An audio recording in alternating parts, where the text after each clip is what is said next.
नमस्कार, मैं सुरेश कुमार, इतिहास व्याख्याता।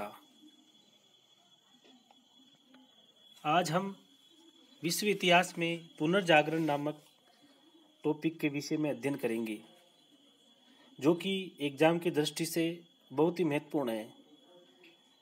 पुनर्जागरण के तहत हम इसको 3 पार्ट में पढ़ेंगे। पार्ट 1 में पुनर्जागरण का अर्थ, पुनर्जागरण की विशेषताएं, पुनर्जागरण के कारण, इटली में पुनर्जागरण का प्रारंभ और मानवता का विकास, ये पार्ट फर्स्ट में पढ़ेंगे। पार्ट सेकंड में पढ़ेंगे पुनर्जागरण के कारण साहित्य के क्षेत्र में क्या प्रभाव हुआ, कला के क्षेत्र में क्या प्रभाव हुआ, विज्ञान के क्षेत्र में क्या प्रभाव हुआ। और पार्ट थर्ड में पढ़ेंगे भौगोलिक अनुसंधान, यानी कि पुनर्जागरण के तहत कौन कौन सी खोजें हुई थी, उनके कारण, खोजें और परिणाम, और पुनर्जागरण के परिणाम और महत्व, इसके विषय में हमें पढ़ना। उसमें पार्ट प्रथम में हम पढ़ेंगे पुनर्जागरण के विषय में विस्तार से। पुनर्जागरण का अर्थ, पुनर्जागरण रेनेसां मानव जीवन के प्रति मनुष्य के नवीन दृष्टिकोण का नाम है। इतिहास में इसको नवयुग यानी नया जन्म, बौद्धिक पुनरुत्थान आदि विभिन्न नामों से संबोधित किया जाता है। प्रोफेसर जॉनसन टॉमसन के मतानुसार रेनेसां शब्द का प्रयोग सामान्यतः 14वीं शताब्दी में इटली के कला एवं ज्ञान के क्षेत्र में होने वाली नवजागरण के लिए किया जाने लगा। प्रोफेसर ल्यूकस ने इसे और अधिक स्पष्ट करते हुए लिखा है कि रेनेसां शब्द का अर्थ इटली के उन सांस्कृतिक परिवर्तनों से है जो 14वीं शताब्दी के प्रारंभ में होकर 1610 ईस्वी तक संपूर्ण यूरोप में फैल गए।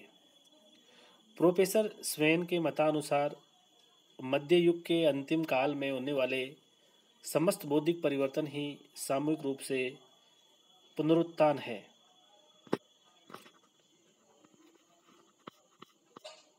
मिकेलिट का नामक विद्वान का मत है कि पुनरुत्थान मानव द्वारा अपनी तथा विश्व की खोज है। इतिहासकार सिमोन ने पुनरुत्थान की व्याख्या करते हुए लिखा है कि ये एक ऐसा आंदोलन था जिसके द्वारा पश्चिम के राष्ट्र मध्य युग से निकलकर आधुनिक विचार तथा जीवन की पद्धतियों को ग्रहण करने लगे। पुनरुत्थान की चारित्रिक व्याख्या करते हुए प्रोफेसर डेविस ने लिखा है कि पुनर्जागरण शब्द मनुष्य की स्वातंत्र्य प्रियता एवं साहसी विचारों की अभिव्यक्ति है। संक्षेप में, पुनर्जागरण एक उदार सांस्कृतिक आंदोलन था जिसने विज्ञान, व्यवसाय, धर्म और शासन में महान परिवर्तन किए। पुनरुत्थान को मध्ययुगीन अंधविश्वासों, रूढ़ियों तथा चर्च एवं धर्मशास्त्रों के बंधनों से मुक्त करके स्वतंत्र चिंतन तथा अपने व्यक्तित्व का विकास करने का अवसर देने वाला तथा प्राचीन यूनानी एवं रोमन संस्कृति के आधार पर एक नई संस्कृति का निर्माण करने का प्रयास था। इसके मूल में परलोकवाद तथा धर्मवाद के स्थान पर मानववाद की भावना थी। इसे यूरोप के मध्य युग एवं आधुनिक युग को मिलाने वाला सेतु कहा जा सकता है। वास्तव में ये यूरोपीय इतिहास की एक महान युगांतकारी घटना थी जिसने आगे चलकर संपूर्ण विश्व को प्रभावित किया और मानव सभ्यता एवं संस्कृति की प्रगति में अविस्मरणीय योगदान दिया। कहने का तात्पर्य यह है कि इसका नाम पुनर्जागरण इसलिए है क्योंकि प्राचीन काल में सबसे पहले इंसान जागरूक था, ठीक है ना। जिस समय ये सुकरात, प्लेटो, अरस्तु आदि लोग हुए थे, ठीक है। फिर एक अंधकार का युग आ गया 5वीं शताब्दी के बाद में, ठीक है। अंधकार का युग आ गया जिसके तहत मतलब धर्म पे, सब पे एक पर्दा सा छा गया, ठीक है। फिर वापस 16वीं शताब्दी में पुनः मतलब 15वीं-16वीं शताब्दी में पुनः मतलब लोगों में चेतना आई जिसको हम पुनर्जागरण कहते हैं। इसलिए इसका नाम पुनर्जागरण है। पहले हम जगे, फिर सोए, फिर पुनः जगे, इसलिए इसका नाम पुनर्जागरण है। अब पुनर्जागरण की विशेषताएं। पुनर्जागरण की मुख्य विशेषता स्वतंत्र चिंतन है। मध्य युग में व्यक्ति के चिंतन एवं मनन पर धर्म का कठोर अंकुश लगा हुआ था। पुनर्जागरण ने आलोचना को नई गति एवं विचारधारा की को नवीन निडरता प्रदान की। पुनरुत्थान का लक्ष्य परंपरागत विचारधाराओं को स्वतंत्र आलोचना की कसौटी पर कसना था। वैज्ञानिक ढंग से किसी बात की व्याख्या करना था। पुनर्जागरण की दूसरी विशेषता मनुष्य को अंधविश्वास, रूढ़ियों तथा चर्च के बंधनों से मुक्त कराकर उसके व्यक्तित्व का स्वतंत्र रूप से विकास करना था। पुनर्जागरण की तीसरी विशेषता मानवतावादी विचारधारा थी। मध्य युग में चर्च ने लोगों को बतलाया था कि इस दुनिया में जन्म लेना ही घोर पाप है, अतः तपस्या तथा निवृत्ति मार्ग को अपनाकर मनुष्य को इस पाप से मुक्त होने का सतत प्रयास करना चाहिए। अर्थात मध्य युग ने मनुष्य को इस जीवन का आनंद उठाने से मना किया और परलोक को सुधारने पर बल दिया। इसके विपरीत पुनर्जागरण ने मनुष्य को इस जीवन का पूरा पूरा आनंद उठाने को कहा, मानव जीवन को सार्थक बनाने की शिक्षा दी, धर्म और मोक्ष के स्थान पर मानवता के उद्धार का संदेश दिया। यही उसकी सबसे बड़ी विशेषता थी। पुनर्जागरण की एक अन्य विशेषता देशज भाषाओं का विकास थी। अंत तक केवल यूनानी तथा लैटिन भाषाओं में लिखे गए ग्रंथों के ही महत्वपूर्ण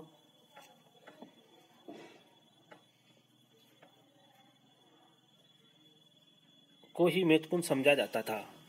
पुनर्जागरण ने लोगों को बोलचाल की भाषा को गरिमा एवं सम्मान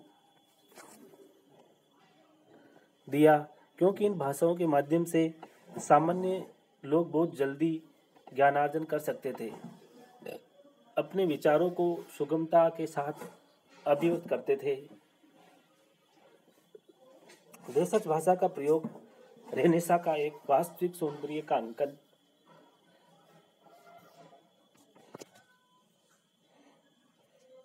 देशज भाषा का प्रयोग रेनेसां का एक मुख्य लक्षण था। चित्रकला के क्षेत्र में पुनर्जागरण की विशेषता थी यथार्थ का चित्रण, यानी कि जो वर्तमान में जो घटनाएं घटित हो रही है परलोक के विषय में बताकर इस लोक के विषय में ही जो चित्रण किया जाता था वो यथार्थ का चित्रण कहलाता था। अन्वेषण, जांच और वास्तविक सौंदर्य का अंकन, यानी कि वास्तव में सौंदर्य का अंकन क्या है उसके विषय में बताया गया था। विज्ञान के क्षेत्र में पुनर्जागरण की विशेषता थी निरीक्षण, अन्वेषण, जांच और परीक्षण। इस वैज्ञानिक भावना ने मध्ययुगीन अंधविश्वासों और मिथ्या विश्वासों को अस्वीकार कर दिया। पुनर्जागरण के कारण हमने पढ़ा अब तक पुनर्जागरण का अर्थ, पुनर्जागरण की विशेषताएं। अब जिसमें प्रथम विशेषता मानवता की थी, अब हम पढ़ रहेंगे पुनर्जागरण के कारण। पुनर्जागरण की गति कब और कैसे प्रारंभ हुई इसके बारे में निश्चित रूप से कुछ नहीं कहा जा सकता। ऐसी मान्यता है कि इस गति का जन्म 13वीं सदी के उत्तरार्ध में हो चुका था। प्रोफेसर स्वेन का मत है कि पुनर्जागरण धर्मयुद्ध तथा नए देशों की खोज से आरंभ हुआ। जो भी हो, इतना निश्चित है कि पुनरुत्थान किसी एक व्यक्ति, एक स्थान अथवा एक विचारधारा के कारण संभव नहीं हो पाया था। फिर भी निम्नलिखित कारणों को इनके लिए उत्तरदायी माना जा सकता है। नंबर 1 है धर्मयुद्ध यानी क्रूसेड। हम पढ़ रहे हैं पुनर्जागरण के कारण, जिसमें नंबर 1 है धर्मयुद्ध यानी क्रूसेड। ईसाई धर्म के पवित्र तीर्थ स्थान जेरूसलम के अधिकार को लेकर ईसाइयों और मुसलमानों यानी सेल्जुक तुर्क के मध्य लड़े गए युद्ध इतिहास में धर्म युद्धों क्रूसेड के नाम से विख्यात है। यह युद्ध लगभग 200 वर्षों तक चलते रहे। इन धर्म युद्धों के परिणाम स्वरूप यूरोपवासी पूरी रोमन साम्राज्य तथा पूर्वी देशों के संपर्क में आए और अनेक चीजें देखी तथा उन्हें बनाने की पद्धति भी सीखी। इससे पूर्व वे अरबों के माध्यम से कुतुबनुमा वस्त्र, कागज और छापे खाने की जानकारी प्राप्त कर चुके थे। अब उन्हें पूर्वी देशों की तर्क शक्ति, प्रयोग पद्धति तथा वैज्ञानिक खोजों की पर्याप्त जानकारी मिली। मुस्लिम देशों के रहन सहन, खान पान तथा सार्वजनिक स्वच्छता एवं सफाई का भी यूरोप वासियों पर जबरदस्त प्रभाव पड़ा। धर्म युद्धों के परिणाम स्वरूप यूरोप वासियों को नवीन मार्गों की जानकारी मिली और कई साहसिक लोग पूर्वी देशों की यात्राओं के लिए चल पड़े। उनमें से कुछ ने पूर्वी देशों की यात्राओं के दिलचस्प वर्णन लिखे हैं, जिन्हें पढ़कर यूरोप वासियों की कूपमंडूकता दूर हुई और उनकी चिंतन शक्ति जागृत हुई। धर्म युद्धों में पोप की संपूर्ण शुभकामनाओं तथा आशीर्वाद के बाद भी ईसाइयों की पराजय हुई। इससे ईसाई जगत में पोप की प्रतिष्ठा को जबरदस्त आघात पहुंचा। जब धर्म के बंधन ढीले पड़ने लगे और एक नया दृष्टिकोण पनपने लगा, जिसने पुनर्जागरण को आहूत करने में भारी योगदान दिया। ये सारी बातें धर्म युद्ध के बिना भी धीरे धीरे आ जाती थी, परंतु धर्म युद्ध के कारण इनके आने में निसंदेह शीघ्रता हुई। कुछ विद्वानों का मानना है कि पूर्व और पश्चिम के मिलन के ऐतिहासिक महत्व को कई लोगों ने बढ़ा चढ़ाकर प्रस्तुत किया है। वस्तुतः पश्चिम पर पूर्व का प्रभाव वैज्ञानिक और साहित्यिक की अपेक्षा कलात्मक, औद्योगिक, व्यापारिक एवं सांस्कृतिक अधिक था। धर्म युद्धों के समय में पूर्व में मुस्लिम संस्कृति अपने पतन की ओर अग्रसर थी। दर्शन, चिकित्सा, संगीत और दूसरे अन्य क्षेत्रों में उसकी पुरानी चमक मंद पड़ चुकी थी। 12वीं और 13वीं शताब्दियों में सीरिया ही इस्लाम और पश्चिमी ईसाईयत के बीच सांस्कृतिक आदान प्रदान प्रमुख केंद्र बना रहा। सीरिया के माध्यम से ही इस्लाम ने यूरोपीय ईसाइयों को प्रत्यक्ष रूप से धर्म योद्धाओं के द्वारा सांस्कृतिक दृष्टि से प्रभावित किया। दूसरी तरफ यह बात भी ध्यान देने योग्य है कि सीरिया में आने वाले फ्रेंक अथवा जर्मन योद्धा पश्चिमी संस्कृति की उन्नत प्रतिनिधि न होकर दुर्गों तथा गढ़ियों के समीप सीमित क्षेत्र में जीवन यापन करने वाले सामान्य स्तर के लोग थे, जिनका पश्चिम के बौद्धिक वर्ग से विशेष संपर्क नहीं था। नंबर 2 है व्यापार का विकास।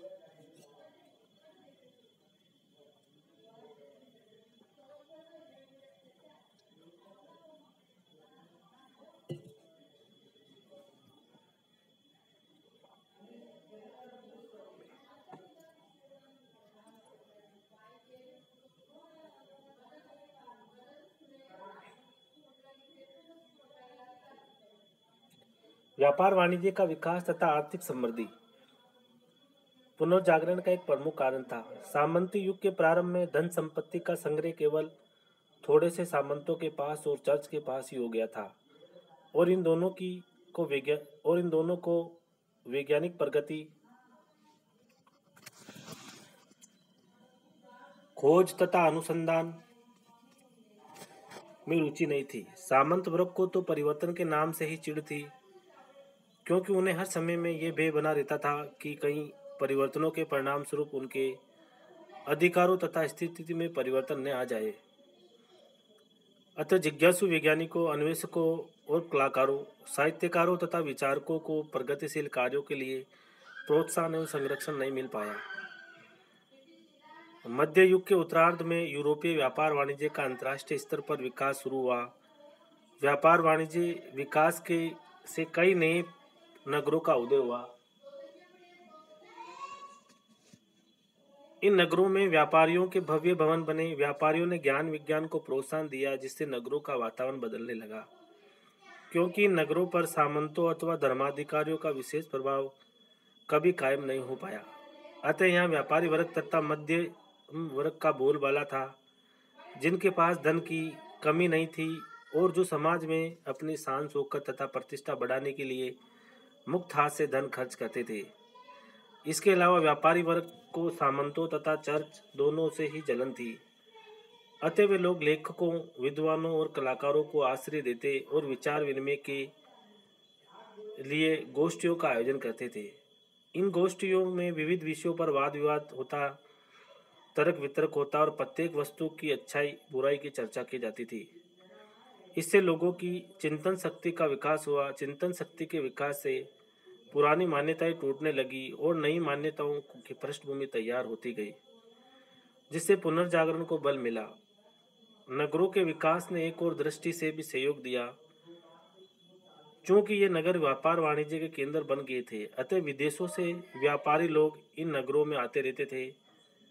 इन विदेशी व्यापारियों से नगरवासी विचारों का आदान प्रदान किया करते थे। देश विदेश की बातों पर मनन होता था, जिससे नगरवासियों की चिंतन शक्ति बढ़ने लगी। उनका दृष्टिकोण व्यापक होता गया। भिन्न भिन्न धर्मावलंबियों के संपर्क में आने से नगरवासियों में धर्मनिरपेक्षता की भावना भी विकसित होने लगी। अब 3 नंबर है अरब और मंगोल। पूर्वी देशों के संचित ज्ञान से यूरोप वासियों को परिचित कराने में अरब और मंगोल ने भी महत्वपूर्ण भूमिका अदा की। यूरोप के बहुत से क्षेत्रों, विशेषकर स्पेन, सिसिली और सार्डिनिया में अरब लोग बस चुके थे।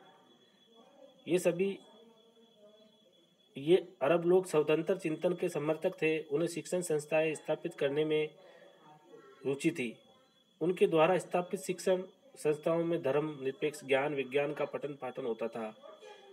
अरब लोगों को यूनान के सुप्रसिद्ध विद्वान प्लेटो तथा अरस्तु की रचनाओं से विशेष लगाव था, क्योंकि ये दोनों विद्वान स्वतंत्र चिंतक थे और उनकी रचनाओं में धर्म को कोई संबंध नहीं होता था। अरब लोगों ने यूरोप वासियों का ध्यान प्लेटो तथा अरस्तु की तरफ आकर्षित किया और इस प्रकार यूरोप वासी प्राचीन यूनानी ज्ञान के संपर्क में आए। यूरोप को पूर्व के सभ्य देशों के संपर्क में लाने में मंगोल साम्राज्य ने भी महत्वपूर्ण भूमिका अदा की। 13वीं सदी के मध्य में कुबलाई खान ने एक विशाल मंगोल साम्राज्य स्थापित किया और उसने अपने ढंग से यूरोप और एशिया को एक सूत्र में बांधने का प्रयास किया था।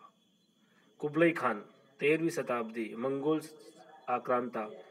उसके दरबार में जहां पोप के दूत, यूरोपीय देशों के व्यापारी और दस्तकार रहते थे, वहां एशियाई देशों के विद्वान तथा साहित्यकार और भारत के बौद्ध विद्वान, गणित एवं ज्योतिष के प्रकांड पंडित भी रहते थे।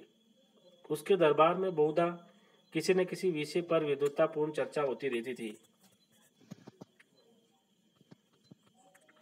जिसमें यूरोपीय व्यापारी तथा विद्वान भी सम्मिलित होते थे। कुबलाई खां के दरबार में से संपर्क का यूरोप के लोगों पर जबरदस्त प्रभाव पड़ा और वे धीरे धीरे पूर्वी देशों के ज्ञान विज्ञान को सीखने लगे।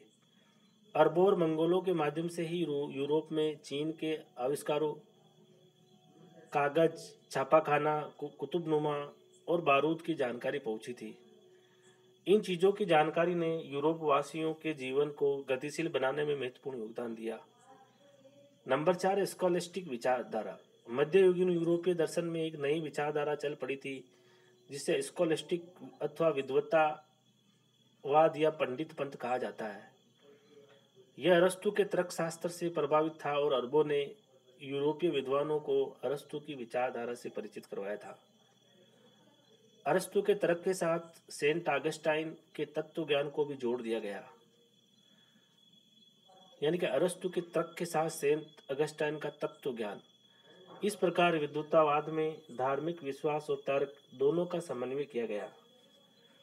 इस समय तक यूरोप के कई नगरों जैसे पेरिस, ऑक्सफोर्ड, बोलिन आदि में विश्वविद्यालय स्थापित हो चुके थे। इन नव स्थापित विश्वविद्यालयों ने विद्वत्तावाद के आंदोलन को तेजी से आगे बढ़ाया, जिससे विद्या अध्ययन एवं वाद विवाद को प्रोत्साहन मिला। 13वीं सदी के अधिकांश विद्वानों ने तत्व ज्ञान और तर्कशास्त्र पर विशेष जोर दिया और उसी बात को सही मानने का निर्णय किया जो तर्क की सहायता से सही पाई जा सके। नंबर 5 है कागज और छापाखाना। कागज और छापेखाने के आविष्कार का श्रेय चीनियों को है। यूरोप वासियों को इन दोनों की जानकारी देने का श्रेय अरब लोगों को है। सर्वप्रथम इटली के लोगों ने अच्छी किस्म का कागज बनाना सीखा और फिर धीरे धीरे यूरोप के अन्य देशों में भी कागज बनाने लगा। 1450 ईस्वी में जर्मनी के गुटेनबर्ग ने छापेखाने का आविष्कार किया। इसी के साथ यूरोपीय नगरों में छापेखाने भी खुलने लगे। कागज और छापेखाने ने पुनर्जागरण को आगे बढ़ाने में महत्वपूर्ण योगदान दिया। इसके पूर्व हस्तलिखित पुस्तकों का प्रचलन था और उनकी संख्या भी काफी सीमित थी। क्योंकि वे काफ़ी महंगी थी। परिणाम स्वरूप ज्ञान विज्ञान के इन साधनों पर थोड़े से लोगों का एकाधिकार बना हुआ था। परंतु कागज और छापाखाना के कारण जब पुस्तकों की कमी न रही और पुस्तकें सस्ती भी हो गई, जिससे सामान्य लोग भी पुस्तकों को पढ़ने में रुचि लेने लगे। इससे ज्ञान का प्रसार हुआ था। शिल्पी और कारीगर लोगों को सबसे अधिक लाभ हुआ, जिससे विज्ञान और तकनीकी की प्रगति का रास्ता खुल गया। कुछ लोगों ने तो लेखन कला के आविष्कार के बाद कागज और छापेखाने के आविष्कार को इतिहास का सबसे बड़ा आविष्कार माना है। यानी कि कुछ लोगों ने तो लेखन कला के आविष्कार को कागज और छापेखाने के बाद के आविष्कार को इतिहास का सबसे बड़ा आविष्कार माना, कागज और छापेखाने के बाद लेखन कला को। कुस्तुनतुनिया पर तुर्कों का अधिकार। 1453 ईस्वी में पूर्वी रोमन साम्राज्य, जो इन दिनों में बाइजेंटाइन साम्राज्य के नाम से प्रसिद्ध था, की राजधानी कुस्तुनतुनिया पर उस्मानी तुर्कों ने अधिकार जमा लिया। कुस्तुनतुनिया पिछले 200 वर्षों से यूनानी ज्ञान, कला और कारीगरी का विख्यात केंद्र बना हुआ था। परंतु इस्लाम के अनुयायी उस्मानी तुर्कों के लिए बाइजेंटाइन संस्कृति का कोई महत्व नहीं था। उन्होंने वहां के सभी लोगों को समान रूप से लूटना खसोटना शुरू कर दिया। परिणाम स्वरूप बहुत से यूनानी विद्वान अपने साथ प्राचीन यूनान एवं रोमन पांडुलिपियां लेकर आजीविका की खोज में इटली, फ्रांस, जर्मनी आदि देशों में आ बसे। उनके बस जाने से यूरोपीय देशों के बौद्धिक वातावरण में उथल पुथल मच गई। यूरोपवासी अब रुचि के साथ यूनानी साहित्य के अध्ययन अध्यापन की ओर अग्रसर हुए, जिससे उनका दृष्टिकोण व्यापक होता गया। कुस्तुनतुनिया पर तुर्कों की विजय का एक और परिणाम निकला। यूरोप से पूर्वी देशों को जाने वाले स्थल मार्ग पर भी अब तुर्कों का अधिकार हो गया। तुर्क लोग व्यापारियों को संरक्षण देने के स्थान पर उन्हें लूट लिया करते थे। फलस्वरूप यूरोप का पूर्वी देशों के साथ व्यापार ठप हो गया। परंतु यूरोपीय नगरों में पूर्वी देशों की वस्तुओं तथा गरम मसालों की जबरदस्त मांग थी। अतः यूरोप वासियों ने पूर्वी देशों के जल मार्ग को खोज निकालने का प्रयत्न किया और इसी प्रयास के कारण अमेरिका की खोज संभव हो पाई और इसी के कारण भारत आदि देशों का जल मार्ग ढूंढा जा सका। उपयुक्त कारणों का के सामूहिक परिणाम स्वरूप यूरोप में पुनर्जागरण संभव हुआ। तो इस प्रकार हमने पुनर्जागरण के कारण पढ़े। अब पढ़ेंगे हम इटली में पुनर्जागरण का प्रारंभ। उपर्युक्त आधारभूत कारणों से यूरोप में जो पुनर्जागरण हुआ उसका प्रारंभ इतालवियन नगरों जैसे इटली के नगर से हुआ और वहां से फ्रांस, इंग्लैंड आदि देशों में भी पुनर्जागरण का प्रकाश पहुंचा। यहीं पर हमारे सामने एक प्रश्न उठ खड़ा होता है कि पुनर्जागरण का प्रारंभ इतालवी नगरों से ही क्यों हुआ। इसके जवाब में प्राय ये कहा जाता है कि चूंकि उस युग के इतालवी नगर पूर्वी देशों के साथ व्यापार करके धनी बन चुके थे, अतः वे सांस्कृतिक गतिविधियों को प्रोत्साहन एवं संरक्षण देने में समर्थ थे। इतालवी नगरों के नए धनिकों के पास श्रेष्ठ ढंग से जीवन बिताने के लिए आवश्यक अवकाश तथा धन दोनों की कमी नहीं थी। ये धनी लोग बढ़िया जरीदार वस्त्र पहनते, बड़े बड़े खर्चीले प्रतिभोजों का आयोजन करते, रंगीले आनंदोत्सव मनाते और अपने घरों में तमाम प्रकार की सुख सुविधा तथा सौंदर्य लाने का प्रयत्न भी करते थे। उन्होंने अपने रहने के लिए विशाल भव्य भवन बनवाए और उन भवनों को चित्रों और मूर्तियों से सजाने के लिए कलाकारों को उत्साहित किया। परिणाम स्वरूप इतालवी नगरों का रूप परिवर्तित होने लगा और संपूर्ण यूरोप के केंद्र बन गए। पूर्वी देशों के साथ व्यापार करने वाले व्यापारी तथा धर्म युद्धों से वापस लौटने वाले सूरमा और सामंत योद्धा वापसी में इतालवी नगरों में थोड़े दिन विश्राम करके फिर आगे बढ़ते थे। ये लोग इतालवी नगरवासियों को मुस्लिम नगरों तथा वहां के लोगों को उच्चतर सभ्यता का विवरण देते रहते थे। कुस्तुनतुनिया पर तुर्कों के अधिकार के समय अधिकांश यूनानी विद्वानों तथा कलाकारों ने इतालवी नगरों में ही आश्रय लिया था। अतः यूनानी ज्ञान विज्ञान का व्यापक अध्ययन एवं मनन सर्वप्रथम इन्हीं नगरों में हुआ। मध्य युग में जब अधिकांश यूरोपीय नगर तथाकथित अंधकार में डूबे रहते थे, तब भी इटली के नगर जीवित थे। इतालवी नगर विशेषकर फ्लोरेंस, वेनिस और मिलान समृद्ध तथा उन्नत हो रहे थे, परंतु आल्प्स पर्वत के दूसरी तरफ बसे लोग अब भी अंधकार में पड़े हुए थे। इतालवी नगरों के निवासी एक दूसरे के साथ विचारों का आदान प्रदान करते थे। इन नगरों की समृद्धि बड़ी, उनमें से कुछ पवित्र रोमन सम्राट की अधीनता से भी स्वतंत्र हो गए। अब उनकी तुलना प्राचीन यूनान के नगर राज्यों से की जाने लगी। इन स्वतंत्र नगरों के संपन्न नगरों के संपन्न लोगों ने कलाकारों तथा साहित्यकारों को पर्याप्त आश्रय तथा सम्मान दिया। इस दृष्टि से फ्लोरेंस नगर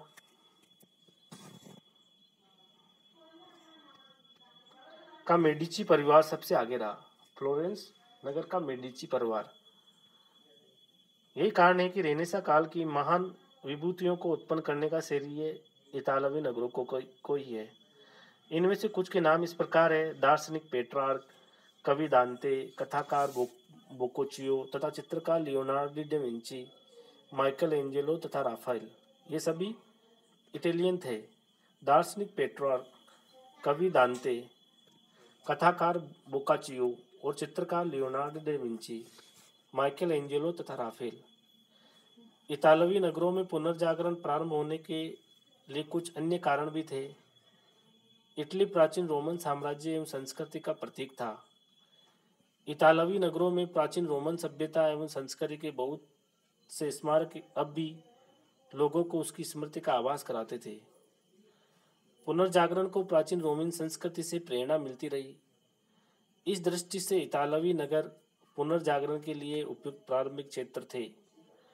दूसरा कारण यह था कि रोम अब भी संपूर्ण पश्चिमी यूरोपीय ईसाई जगत का मुख्य केंद्र था। ईसाई धर्म का सर्वोच्च धर्म गुरु पोप रोम में ही निवास करता था। कुछ पोप भी रेनेसां की भावना से प्रभावित थे और उन्होंने विख्यात विद्वानों तथा कलाकारों को रोम में बसने के लिए आमंत्रित किया तथा उन विद्वानों से यूनानी पांडुलिपियों का लैटिन भाषा में अनुवाद करवाया। इटली के विविध मठों में भी बहुत सारा लैटिन साहित्य भरा हुआ था। पोप निकोलस पंचम ने वेटिकन यानी पोप के निवास स्थान का नाम पुस्तकालय की स्थापना की और सेंट पीटर के गिरजे का नाम करवाया। सेंट पीटर किसने? पोप निकोलस पंचम ने वेटिकन यानी पोप के निवास स्थान का नाम पुस्तकालय की स्थापना की थी और संत पीटर के गिरजे का निर्माण करवाया। पोप के इन कार्यों का प्रभाव इटली के अन्य नगरों पर भी पड़ा। वेनिस, फ्लोरेंस, मिलान के नगरों में बड़े बड़े विश्वविद्यालय स्थापित किए गए, जिससे लोगों में ज्ञान विज्ञान के प्रति रुचि का विकास हुआ। इतालवी नगरों में ही पुनर्जागरण के प्रारंभ होने से इटली की भौगोलिक स्थिति का भी महत्वपूर्ण हाथ रहा।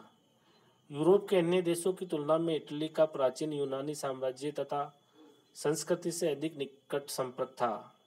इस निकट संपर्क में ने इतालवी नगरों को ही अधिक प्रभावित किया। नवीन जल मार्गों की खोज से पहले इटली भूमध्य सागर के पश्चिम और यूरोप के देशों के व्यापार का केंद्र था। अपनी भौगोलिक स्थिति के कारण इटली ने भूमध्य सागरीय व्यापार पर अपना एकाधिकार जमा रखा था। परिणाम स्वरूप इटली के काफी समृद्ध हो गया। सांस्कृतिक उन्नति के लिए आर्थिक समृद्धि आवश्यक होती थी। इतालवी नगर समृद्ध थे, अतः पुनर्जागरण के लिए वे उपयुक्त क्षेत्र थे। राजनीतिक दृष्टि से भी इतालवी नगर उपयुक्त थे। इटली के इन नगरों का पर पवित्र रोमन साम्राज्य का प्रभुत्व समाप्त हो चुका था और वे लगभग पूर्ण स्वतंत्रता का उपभोग करने लगे थे। यूरोप के अन्य नगरों की भांति इतालवी नगरों में सामंत प्रथा पनपी नहीं थी, इसलिए इन नगरों का स्वतंत्र वातावरण कला, साहित्य, विज्ञान आदि की उन्नति के लिए बहुत ही अनुकूल सिद्ध हुआ। उपयुक्त सभी कारणों से इतालवी नगरों को पुनर्जागरण के अग्रदूत बन जाने से सहयोग दिया। नेक्स्ट है वेरी इंपॉर्टेंट है मानववाद का विकास। पुनर्जागरण का एक प्रमुख लक्ष्य उसकी मानवतावादी विचारधारा है, जिसे मानववाद कहते हैं। मानववाद का जन्म और विकास इतालवी नगरों में हुआ। मानववाद का सीधा साधा अर्थ है मानव जीवन में रुचि लेना, मानव जीवन की समस्याओं का समाधान ढूंढना, मानव जीवन को सुखी एवं उन्नत बनाने का प्रयास करना, और इस संसार में मानव के महत्व को प्रतिष्ठित करना। प्राचीन यूनान के साहित्य में जीवन के प्रति एक रुचि झलकती है। यूनानी लोग इस संसार में गहरी रुचि रखते थे जिसमें वे रहते थे। पुनर्जागरण के प्रारंभिक काल में जिन विद्वानों ने प्राचीन यूनानी साहित्य का अध्ययन करके प्रकृति और मनुष्य की रुचियों का विवेचन करने का प्रयास किया, वे मानववादी कहे जाने लगे। वे संसार के प्रति अनुरक्त हुए, जबकि मध्य युग में स्थिति इसके ठीक विपरीत थी। मध्य युग के साहित्य तथा चिंतन में मानव तथा मानव के संसार का विशेष महत्व नहीं था। जीवन पर धर्म तथा चर्च का जबरदस्त प्रभाव छाया हुआ था और धर्म की ओट में अंधविश्वासों तथा रूढ़ियों का वर्चस्व कायम था। मध्यकालीन अध्ययन अध्यापन का मुख्य विषय भी धर्म ही था और बाइबल तथा अन्य धार्मिक ग्रंथों को पढ़ाया जाता था, क्योंकि मानव जीवन का ध्येय इस संसार के स्थान पर परलोक को सुधारना था। इस संसार के दैहिक और भौतिक सुख के स्थान पर आध्यात्मिक सुख एवं स्वर्गीय सुख प्राप्त करना था। मध्य युग के प्रारंभ में लैटिन भाषा का बोलबाला था। लगभग सभी धार्मिक ग्रंथ लैटिन भाषा में ही थे। बड़े बड़े नगरों में जो विश्वविद्यालय कायम किए गए थे, उनमें वैसे तो अन्य विषयों को पढ़ाया जाने लगा था, परंतु प्रमुखता धार्मिक विषयों की ही थी। यदि कोई व्यक्ति परंपरागत मान्यताओं का उल्लंघन करने अथवा उन्हें असत्य प्रमाणित करने का साहस करता, तो उसे नास्तिक या तथा धर्मद्रोही घोषित करके कड़ी सजा दी जाती थी। फिर भी कई विद्वान लोगों ने अपनी ज्ञान पिपासा को शांत करने के लिए प्राचीन यूनानी तथा रोमन साहित्य का सहारा लिया। ऐसे लोगों को बाद में मानवतावादी यानी ह्यूमनिस्ट कहा जाने लगा। ह्यूमनिस्ट मानवतावाद के विकास ने मध्ययुगीन वातावरण में क्रांतिकारी परिवर्तन ला दिया। मानवतावादी विचारक धर्म के स्थान पर मनुष्य को महत्व देने लगे। साहित्य और कला के क्षेत्र में भी धर्म का स्थान मनुष्य ने ले लिया। अब देवी देवताओं की स्तुतियों तथा यह लोक संबंधी नीति उपदेशों के स्थान पर कसमकस करती हुई मानव जाति की विभिन्न समस्याओं जैसे मानव जीवन, प्रेम, घृणा, विरह मिलन आदि पर रचनाएं की जाने लगी। मानवतावादियों का मानना था कि परलोक की चिंता छोड़कर इस लोक को ही स्वर्ग बनाने का प्रयत्न करना चाहिए। देवी देवताओं के स्थान पर रोगियों, निर्धनों, उत्पीड़कों आदि की सेवा में जुट जाना चाहिए। धर्म और ऊंच नीच का भेदभाव त्याग कर प्रत्येक व्यक्ति को अपनी उन्नति का अवसर प्रदान करना चाहिए। प्रत्येक व्यक्ति को अपनी इच्छा अनुसार किसी भी धर्म की उपासना करने की स्वतंत्रता मिलनी चाहिए और राष्ट्र के प्रति निष्ठा का विकास होना चाहिए। पठन पाठन का विषय धर्म न होकर मनुष्य तथा संसार होना चाहिए। संक्षेप में प्रकृति, विज्ञान और कलाओं में पाई जाने वाली प्रत्येक ऐसी वस्तु जो मनुष्य को प्रभावित करने में समर्थ हो, मानवतावादियों के लिए महत्वपूर्ण बन गई थी। मानवतावादी विचारधारा का मुख्य प्रवर्तक पेट्रार्क माना जाता है। ये वेरी इंपॉर्टेंट है। छोटे एक एक लाइन वाले में भी ये क्वेश्चन आ सकता है कि मानवतावादी विचारधारा का मुख्य प्रवर्तक कौन था। तो आपको क्या बताना है? मानवतावादी विचारधारा का मुख्य प्रवर्तक पेट्रार्क माना जाता है। वे फ्लोरेंस नगर का निवासी था। पेट्रार्क कहाँ का था? फ्लोरेंस नगर का। वे महान कवि, साहित्यकार एवं कानून शास्त्री था। अपने देश के लोगों में यूनानी तथा रोमन साहित्य के प्रति अभिरुचि पैदा करना उसकी सबसे बड़ी देन है। पेट्रार्क ने ईसाई मठों के बंद कमरों में दबी प्राचीन पांडुलिपियों की खोज का काम हाथ में लिया, क्योंकि इस समय में जो पांडुलिपियां प्रचलित थी उनमें बहुत सी त्रुटियां आ गई थी। पेट्रार्क ने पुरानी पांडुलिपियों की सहायता से मौजूदा पांडुलिपियों में आवश्यक सुधार किए। प्राचीन पांडुलिपियों तथा ग्रंथ की सुरक्षा तथा सामान्य आदमी उनका लाभ उठा सके, इस दृष्टि से पुस्तकालय की स्थापना के लिए अभिरुचि पैदा करना पेट्रार्क की दूसरी महत्वपूर्ण देन थी। इस प्रकार हमने पुनर्जागरण के अर्थ, विशेषताएं, कारण, इटली में ही क्यों पुनर्जागरण प्रारंभ हुआ, मानवतावाद का विकास आदि के विषय में विस्तार से अध्ययन किया। धन्यवाद।